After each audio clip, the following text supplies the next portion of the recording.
सरकारनं काय काय करायचं बऱ्याच गोष्टी बोलून झालेल्या आहेत. मला असं वाटतं एक 3-4 गोष्टी सरकारनं चांगल्या केलेल्या आहेत. एक तर शिक्षकांचं वेतन द्यायची व्यवस्था सरकारनं जबाबदारी सगळ्या स्वतःच्या अंगावर घेतलेली आहे. दुसरं मुलांना मध्यान्ह भोजनही दिलं जात आहे. आणि तिसरं पाठ्यपुस्तकंही दिली जात आहे. म्हणजे आता सरकारकडून काय मागायचं जाणकारांनी विचार करावा. माझ्यासारख्याला त्यातलं कमी कळत आहे. पण मला असं वाटतं की आता पुढचं खरं काम हे शिक्षकांचं आहे.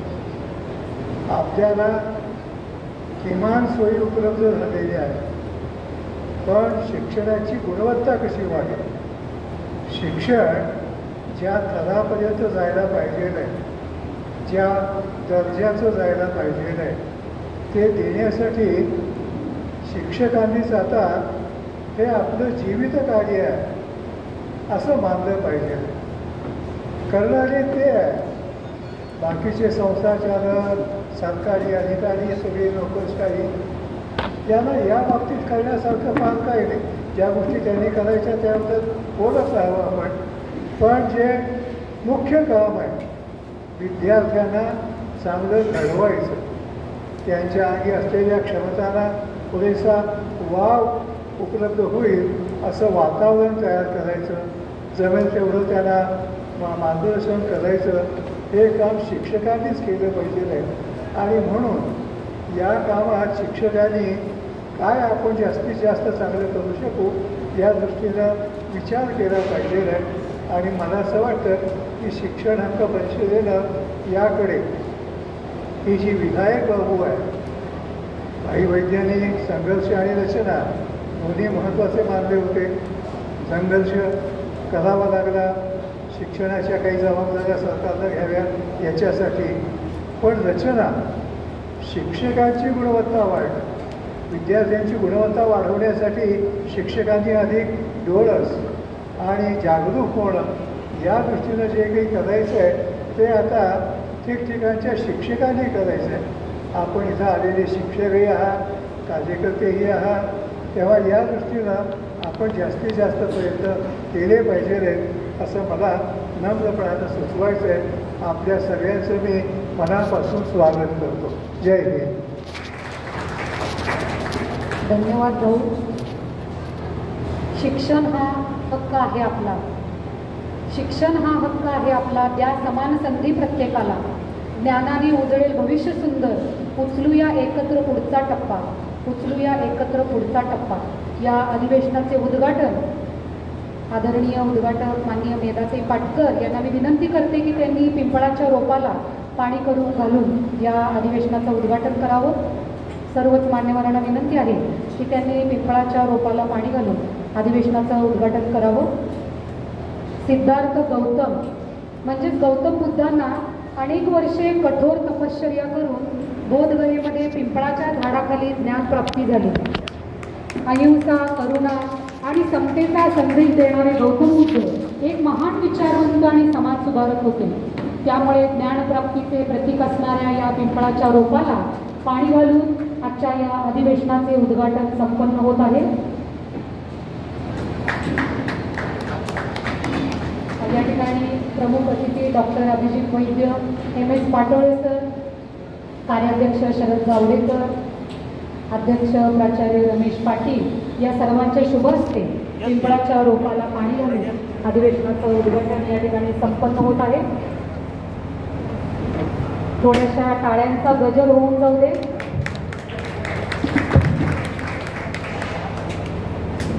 आदरणीय सुरेखाताई खरे या पिंपळाच्या रोपाला पाणी घालत आहे.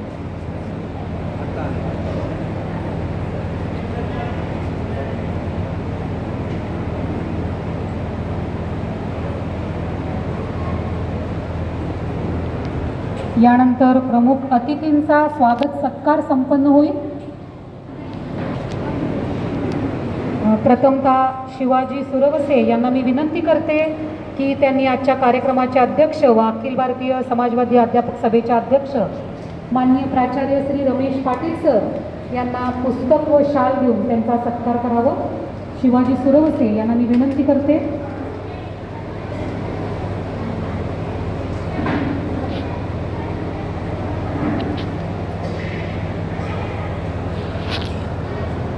अध्यक्ष प्राचार्य रमेश पाटील यांना शाल आणि पुस्तक देऊन त्यांचा या ठिकाणी स्वागत सत्कार होत आहे.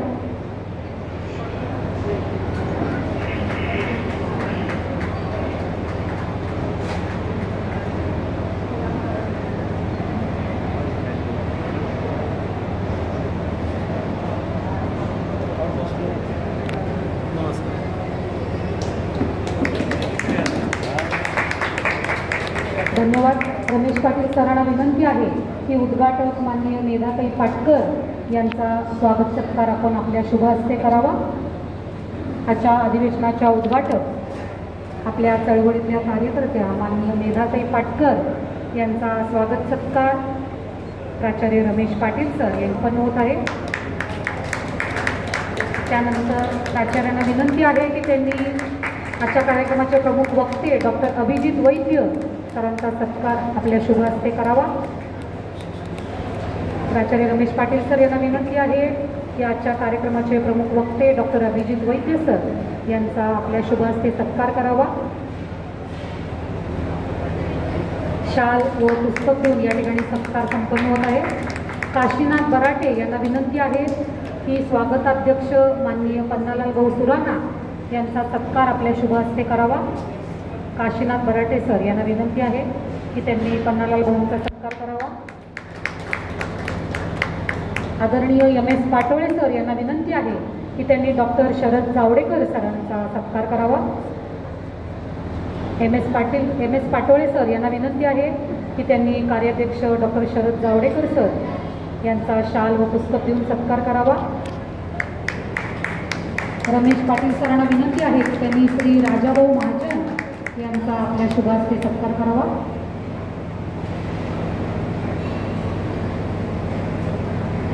राजाभाऊ महाजन यांचा या ठिकाणी सत्कार होतोय. रमेश पाटील सरांना विनंती आहे की त्यांनी राजाभाऊ महाजन यांचा सत्कार करावा.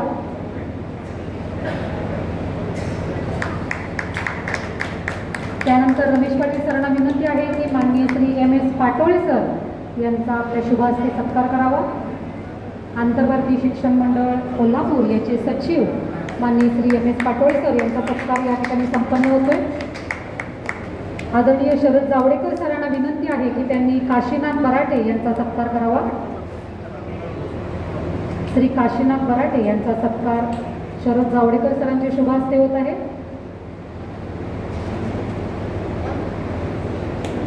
शिवाजी सुरवसे यांना विनंती आहे की त्यांनी डॉक्टर संतोष आंबेकर यांचा सत्कार करावा.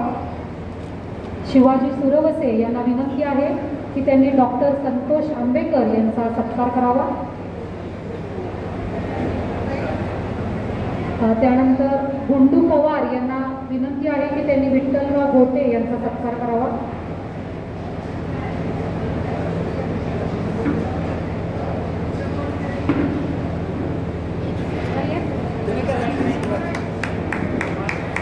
वर्षाचे गुप्ते यांना विनंती आहे की त्यांनी विलास चव्हाण यांचा सत्कार करावा. वर्षाते गुप्ते यांना विनंती आहे की त्यांनी श्री विलास चव्हाण यांचा सत्कार करावा.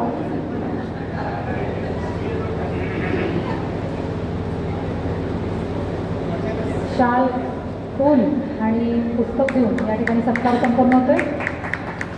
शिवराज सूर्यवंशी यांना विनंती आहे की त्यांनी श्री विनोद मिरगुले यांचा सत्कार करावा.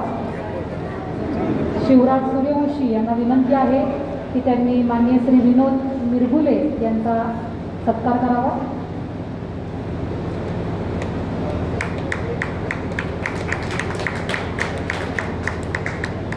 आदरणीय प्राचार्य रमेश पाटील यांना विनंती आहे की त्यांनी विलास वकील यांचा सत्कार करावा.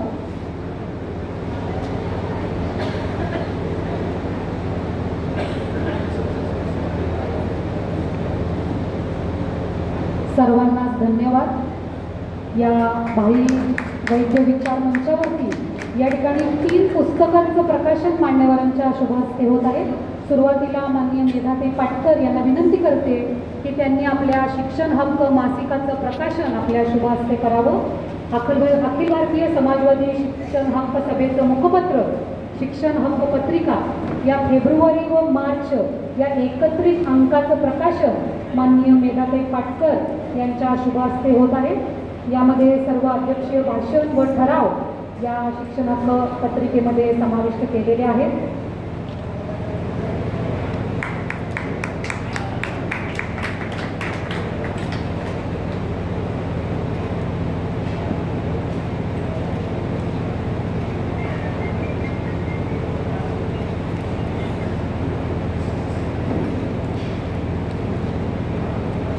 धन्यवाद मेधाताई, सर्वांना धन्यवाद.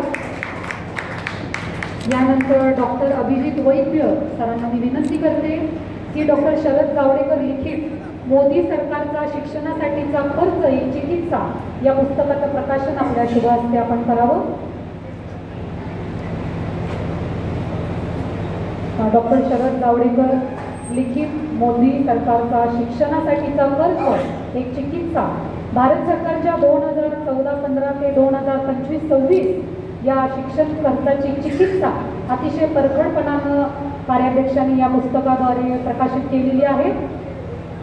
अभिजित वैद्य सरांना मी आणि सर्व मान्यवरांना धन्यवाद देते.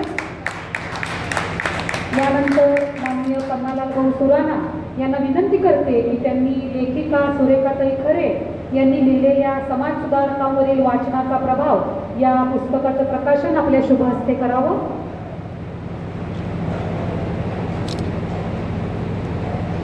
लेखिका सुरेखाताई खरे यांनी महात्मा ज्योतिबा फुलेंपासून साने गुरुजींपर्यंतच्या 20 समाज सुधारकांच्या वरील वाचनाचा प्रभाव या पुस्तकातून प्रकाशित केलेला आहे.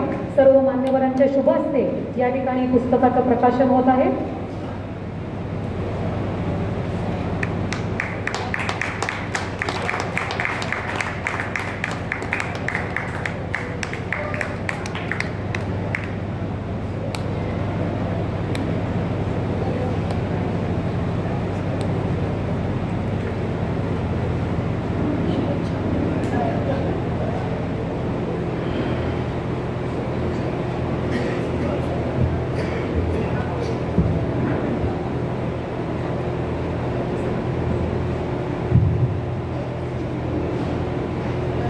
तीन पुस्तकांच्या प्रकाशनाचा कार्यक्रम या ठिकाणी संपन्न झालेला आहे. या ठिकाणी पुरस्कार सोहळा संपन्न होतोय.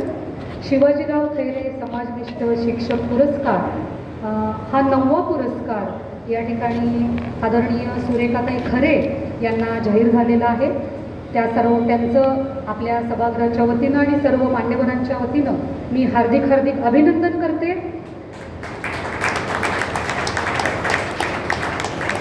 त्या गौरवपत्राचं वाचन मी या ठिकाणी करत आहे. श्रीमती सुरेखा राजेंद्र खरे यांना शिवाजीराव खैरे समाजनिष्ठ शिक्षक पुरस्कार व गौरवपत्र प्रदान सोहळा या ठिकाणी संपन्न होतोय. माननीय श्रीमती सुरेखा राजेंद्र खरे यांना शिवाजीराव खैरे समाजनिष्ठ शिक्षक पुरस्कार आणि हे गौरवपत्र देताना अखिल भारतीय समाजवादी शिक्षण हक्क सभेला अत्यानंद होत आहे. आपल्या विचारांवर व कार्यावर आपले आईवडील आणि थोरले बंधू तसेच डॉक्टर बाबासाहेब आंबेडकर, महात्मा फुले, शाहू महाराज व महात्मा गांधी, साने गुरुजी आणि भाई वैद्य यांचा प्रभाव असल्यामुळे तुम्ही कॉलेजच्या पोटार्थी नोकरीत आयुष्य बंदिस्त न करता व्यापक समाज परिवर्तनाच्या चळवळीत सहभागी झाला. मीपणा विसर्जित करून चळवळीला योगदान देणे हे आपले वैशिष्ट्य आहे. आपला जन्म उत्तमनगर गावी झाला असून मूळ गाव पुणे जिल्ह्यातील मांडवी खुर्द आहे. आपण हवेली तालुक्यातील कोपरेगाव येथे निम्न आर्थिक परिस्थितीत वाढलात. सामाजिक विषमतेचा काही अनुभव तुम्ही तेथे घेतलात. आपल्या आईवडिलांवर बाबासाहेबांच्या विचारांचे संस्कार होते. वडील फारसे शिकलेले नसले तरी मुलींनी उच्च शिक्षण घेतले पाहिजे हा त्यांचा आग्रह असे. या प्रेरणेतून तुम्ही M.Com, M.Lic केलेत. नेट व सेट या दोन्ही परीक्षा तुम्ही चांगल्या श्रेणीत उत्तीर्ण झाला. गेली 25 वर्षे नेसवाडिया कॉलेज ऑफ कॉमर्समध्ये उपग्रंथपाल म्हणून कार्यरत आहात. कोणताही आर्थिक लाभ नसताना तुम्ही बाबासाहेबांकडून प्रेरणा घेऊन ज्ञानाची तृष्णा भागवण्यासाठी PhDचे संशोधन करत आहात याचा उल्लेख करताना आम्हाला आनंद होत आहे. नोकरीत औपचारिक यश मिळत असताना तुम्ही अनेक विषयांचा व्यासंग वाढवला. याचाच परिपाक म्हणून तुम्ही लोकराजा शाहू सामाजिक न्याय व शिक्षण या पुस्तकाचे सहलेखक झालात. भाई वैद्य यांच्या भाषणांचा संग्रह समाजवादी शिक्षण हक्कांचा लढा याचे सहसंपादक म्हणून तुम्ही योगदान दिले. 2016 ह्युमन राईट वॉच या संस्थेने दे से वी आर डर्टी या शीर्षकाखाली मागासवर्गीय मुलांना शाळेत कशी वागणूक मिळते हे दर्शविणारा अहवाल प्रसिद्ध केला होता. तो वाचून तुम्ही अस्वस्थ झाला. ते म्हणतात आम्ही घाणेरडे आहोत. या शीर्षकाखाली त्यांचे भाषांतर तुम्ही प्रसिद्ध केले. आज रोजी तुमचे आणखी एक पुस्तक समाज सुधारकांवरील वाचनाचा प्रभाव प्रसिद्ध होत आहे. ही आनंदाची बाब आहे. वैचारिक लेखन करताना तुम्ही तुमचे कविमन सतत जागृत ठेवले. तुमचे 2 कविता संग्रह वेदना व आठवण प्रसिद्ध झाले आहेत. त्याच्या प्रस्तावनेत मराठी साहित्य संमेलनाचे भूतपूर्व अध्यक्ष माननीय श्रीपाल सबनीस व माननीय लक्ष्मीकांत देशमुख यांनी आपल्या कवितांचे कौतुक केले आहे. सन 2005-2006 तुम्ही भाईंच्या संपर्कात आला आणि गेली 20 वर्षे तुम्ही समर्पण भावनेतून अखिल भारतीय समाजवादी शिक्षण हक्क सभेसाठी प्रबोधन व संघर्ष या दोन्ही पातळ्यावर काम करत आहात. दैनिक सकाळ, महाराष्ट्र टाइम्स, ॲग्रोवन, नवशक्ती या वृत्तपत्रात तसेच साप्ताहिक साधना व मिळून साऱ्याजणी या शिक्षण विषयावर सातत्याने तुम्ही लिखाण करीत आहात व शिक्षणाच्या प्रश्नाला तुम्ही वाचा फोडत आहात. त्याचबरोबर अखिल भारतीय समाजवादी शिक्षण हक्क सभेच्या रस्त्यावरच्या संघर्षात तुम्ही नेहमीच पुढे असता. शिक्षण हक्क कायद्यातील सामाजिक व आर्थिक दुर्बल घटकांना असणारे 25% आरक्षण हा विषय तुमच्या जिव्हाळ्याचा आहे. गेली 15 वर्षे तुम्ही अनेक पद्धतीने पालकांना लढायला तयार केले आहे. त्यांना न्याय मिळवून दिला आहे. जून-जुलै 2024 महाराष्ट्र शासन विरुद्ध 25% आरक्षणाच्या संदर्भात कायदेशीर लढाई मुंबई उच्च न्यायालय व दिल्ली सर्वोच्च न्यायालयात तुम्ही पालकांच्या बाजूने निर्भयपणे लढलात व त्यात समाजवादी शिक्षण हक्क सभेला विजय मिळाला. या सर्वात तुमचा सहभाग अत्यंत मोलाचा होता. म्हणूनच महाराष्ट्रातील पालक तुमचा उल्लेख RTA वाली बाई असा प्रेमाने करतात. हा आपला फार मोठा गौरव आहे.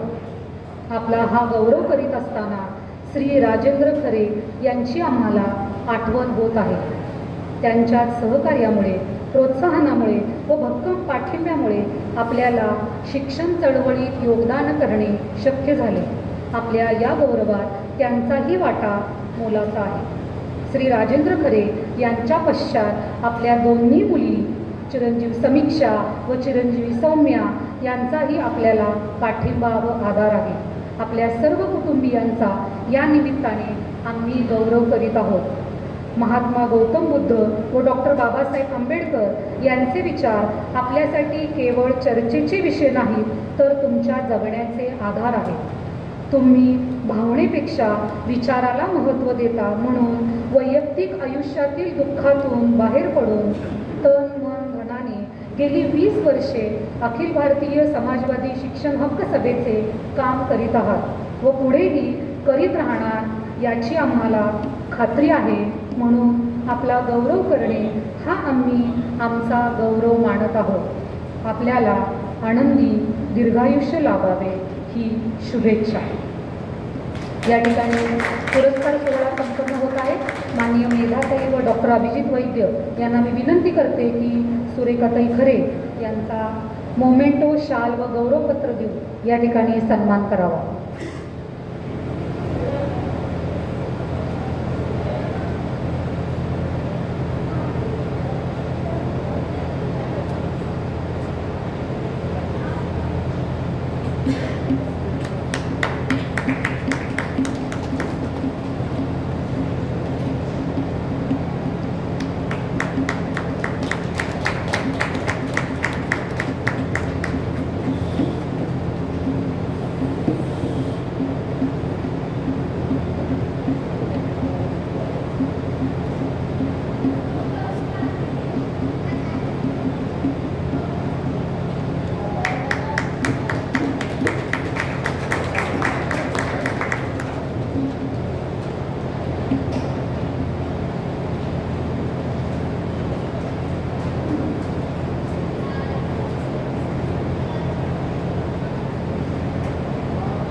पुनश्च एक वार शिवाजीराव खैरे समाजनिष्ठ शिक्षक पुरस्कार मिळाल्याबद्दल सुरेखाताईंचं सर्वांच्या वतीनं हार्दिक हार्दिक अभिनंदन. भारतात सर्वात प्रथम KG ते PG सर्व शिक्षण सर्वांना मोफत, समान आणि गुणवत्तापूर्ण मिळाले पाहिजे. याकरिता माननीय भाई वैद्य यांनी सुरू केलेल्या या लढाईत तुम्हा सगळ्यांची सक्रिय साथ अत्यंत मोलाची आहे. भविष्यात शिक्षण क्षेत्राची होणारी वाताहत थांबवायची असेल तर चळवळीतील कार्यकर्त्यांनी शांत राहून चालणार नाही. आपल्या हक्कासाठी, न्यायासाठी लढलेच पाहिजे आणि याच संघर्षाचे प्रतीक मूर्तिमंत उदाहरण म्हणजे आपल्या मेधाताई पाटकर. त्यांचा जीवन कार्यकाल समाजासाठी प्रेरणादायी आणि सकारात्मकच आहे. नर्मदा बचाव आंदोलन व त्यातून विस्थापित होणाऱ्या आदिवासी आणि शेतकऱ्यांच्या हक्कासाठी त्यांनी दिलेला लढा आपल्याला ज्ञात आहेच. लढवय्या मेधाताईंना मी विनंती करते की त्यांनी उद्घाटनपर मनोगत व्यक्त करावं.